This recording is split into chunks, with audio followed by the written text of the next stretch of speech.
非有消息，最近有人分析特朗普贸易战民航业的受害者，其中最主要的应该是波音，说他会损失大约2000架订单。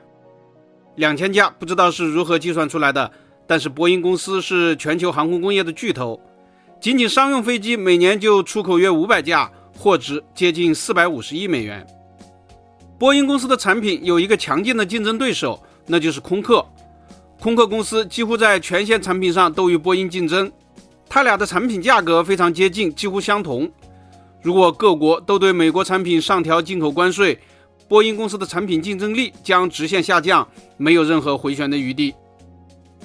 飞机是价值极高的工业品，一架波音737 MAX 8实际成交价格一般在6000万美元左右，就算只涨价 10%， 那也是600万美元。而且航空公司不可能只买一架飞机，有些大型航空公司的订单经常达到100架，会因此多支出数亿美元的关税。所以有人说，如果美欧真的互相开征关税，哪怕只有特朗普说的底价 10%， 欧洲最大的航空公司也就是瑞安航空就直接关门算了。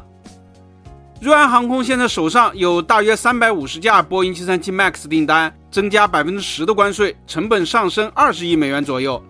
而它历史上最好的年度利润也只有20亿美元。而且就算不再引进任何的波音飞机，仅仅是为现有的600架波音737购买美国的备件，瑞安集团也吃不消。瑞安的老板可能会后悔自己当初为什么不选空客呢？或者祈祷特朗普赶紧下台，似乎再也没有别的办法了。鉴于美国的不确定性，欧洲航司今后肯定更倾向于空客飞机，不仅仅是欧洲、亚洲、非洲、南美洲、大洋洲，甚至是澳大利亚的海外领地，估计都会更加倾向于购买空客飞机。特朗普还有4年的任期，也许以波音公司每年损失500架海外订单来计算，正好是2000架。各国政府考虑到航空公司的经营难度和就业压力，不见得会对波音公司加征关税。不过即便如此，也改变不了飞机价格上涨的趋势。飞机是极度国际化合作的结晶，里面很多的部件都是跨国生产。以波音737为例，起落架有些来自于德国的利波海尔，一些机翼结构来自于中国和印度。如果美国加收进口关税，波音737整机价格大约会上涨 10%到20%。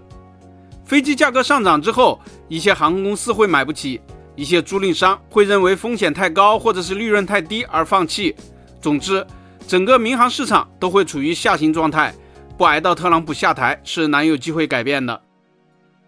当然，从更大范围来看，波音公司每年损失几百亿美元也不算什么。